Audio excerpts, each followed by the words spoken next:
ಎಲ್ಲರಿಗೂ ನಮಸ್ಕಾರ. Welcome to my YouTube channel. ಇವತ್ತಿನ ಬೆಳಗ್ಗಿನ ತಿಂಡಿಗೆ ಅಜ್ಜಿಯೊಂದಿಗೆ ಸೇರಿ ಅಕ್ಕಿ ರೊಟ್ಟಿಯನ್ನು ಮಾಡ್ತಾ ಇದ್ದೇವೆ. ಬನ್ನಿ ಹೇಗೆ ಮಾಡೋದು ಅಂತ ನೋಡೋಣ. ಅಕ್ಕಿ ಹುಡಿಯಿಂದ ಅಕ್ಕಿ ರೊಟ್ಟಿ ಮಾಡ್ತಾ ಇದ್ದೇವೆ. 2 ಕಪ್ ಅಕ್ಕಿ ಹುಡಿಗೆ 2 ಕಪ್ ನೀರು. ಮೊದಲಿಗೆ ನಾವು ನೀರನ್ನು ಕುದಿಯಲು ಇಟ್ಟಿದ್ದೆವು. ನೀರು ಕುದಿಯುವಾಗ ಅದಕ್ಕೆ ರುಚಿಗೆ ತಕ್ಕಷ್ಟು ಉಪ್ಪು ಹಾಗೂ ಸ್ವಲ್ಪ ಎಣ್ಣೆಯನ್ನು ಹಾಕಿಕೊಳ್ಳಬೇಕು.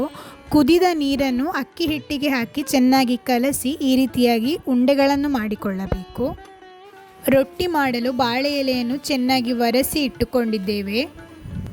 ಅಜ್ಜಿಯೊಂದಿಗೆ ಹರಟೆ ಹೊಡೆಯುತ್ತಾ ನಾನು ರೊಟ್ಟಿ ತಟ್ಟಲು ಶುರು ಮಾಡಿದೆ.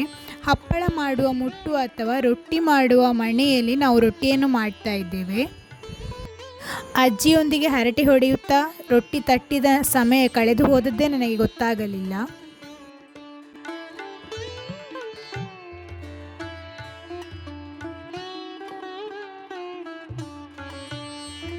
ಅಜ್ಜಿ ಹೇಳ್ತಾ ಇದ್ರು, ರೊಟ್ಟಿಯನ್ನು ತುಂಬ ತೆಳುವಾಗಿ ಒತ್ತಿಕೊಳ್ಳುವುದು ಬೇಡ ಅಂತ, ದಪ್ಪವಾಗಿಯೇ ಇದ್ದರೆ ಒಳ್ಳೆಯದು. ಅಜ್ಜಿ ರೊಟ್ಟಿಯನ್ನು ಬೇಯಿಸುವ ವಿಧಾನ ಕೂಡ ಸ್ವಲ್ಪ ವಿಭಿನ್ನ. ಬಾಳೆ ಎಲೆಯ ಜೊತೆಗೆ ನಾವು ರೊಟ್ಟಿಯನ್ನು ಬೇಯಿಸ್ತಾ ಇದ್ದೇವೆ. ಬಾಳೆ ಎಲೆ ಸ್ವಲ್ಪ ಬಿಸಿಯಾದ ನಂತರ ಸಲೀಸಾಗಿ ನಾವು ಅದನ್ನು ತೆಗೆದುಕೊಳ್ಳಬಹುದು. ಈ ರೀತಿಯಾಗಿ ಒಂದು ಬದಿ ಬಾಳೆ ಎಲೆಯನ್ನು ತೆಗೆದು ನಂತರ ಮಗುಚಿ ಹಾಕಿ ಇನ್ನೊಂದು ಬದಿಯ ಬಾಳೆ ಎಲೆಯನ್ನು ಕೂಡ ತೆಗೆದುಕೊಳ್ಳಬೇಕು.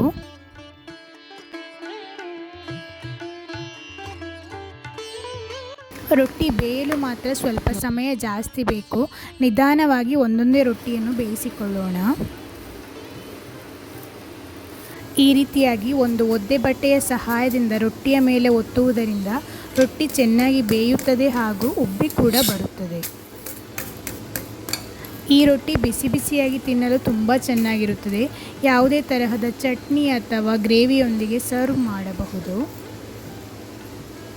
ತಣಿದಾಗಲೂ ರೊಟ್ಟಿ ಗಟ್ಟಿಯಾಗುವುದಿಲ್ಲ, ಮೃದುವಾಗಿಯೇ ಇರುತ್ತದೆ.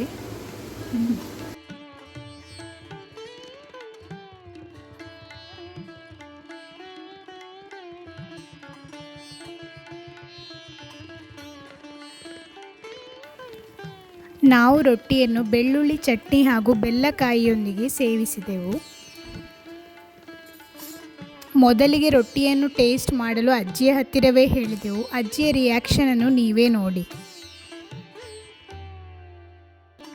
ನಾವು ರೊಟ್ಟಿಯೆಲ್ಲ ತಿಂದು ಸಬ್ಬಕ್ಕಿ ಸಂಡಿಗೆ ಮಾಡಲು ಶುರು ಹಚ್ಚಿಕೊಂಡೆವು. ರಾತ್ರಿಯೇ ಸಬ್ಬಕ್ಕಿಯನ್ನು ನೆನೆ ಹಾಕಲು ಇಟ್ಟಿದ್ದೆವು. ಬೆಳಗ್ಗೆ ಸಂಡಿಗೆಯನ್ನು ಮಾಡ್ತಾ ಇದ್ದೇವೆ. ನಾನು, ಅತ್ತೆ ಹಾಗೂ ಅಜ್ಜಿ ಗಮ್ಮತ್ತು ಹರಟೆ ಹೊಡೆಯುತ್ತಾ ಸಂಡಿಗೆಯನ್ನು ಮಾಡ್ತಾ ಇದ್ದೇವೆ. ಇನ್ನೇನು ಬಿಸಿಲು ಜಾಸ್ತಿ ಆಗುವ ಮೊದಲೇ ನಾವು ಸಂಡಿಗೆಯನ್ನೆಲ್ಲ ಮಾಡಿ ಬಿಸಿಲಿನಲ್ಲಿ ಒಣಗಲು ಇಟ್ಟೆವು.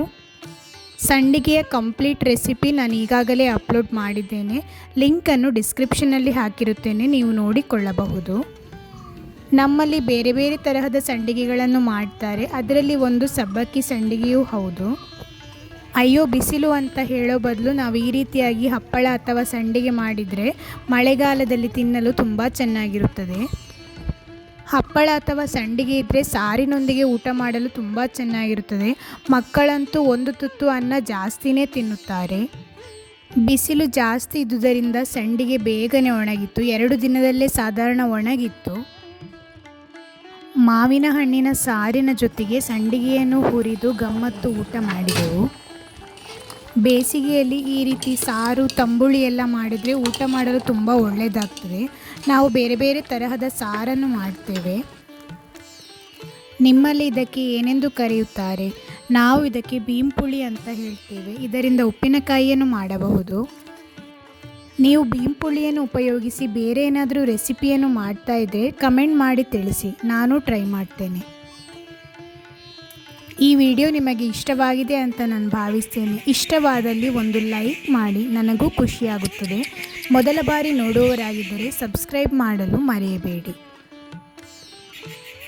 ಅಜ್ಜಿ ಮಾಡಿದ ಬೇರೆ ರೆಸಿಪಿಗಳನ್ನು ನಾನು ನಿಮ್ಮೊಂದಿಗೆ ಹಂಚಿಕೊಳ್ಳುತ್ತೇನೆ. ಮುಂದಿನ ವಿಡಿಯೋದಲ್ಲಿ ಸಿಗೋಣ. ಧನ್ಯವಾದಗಳು.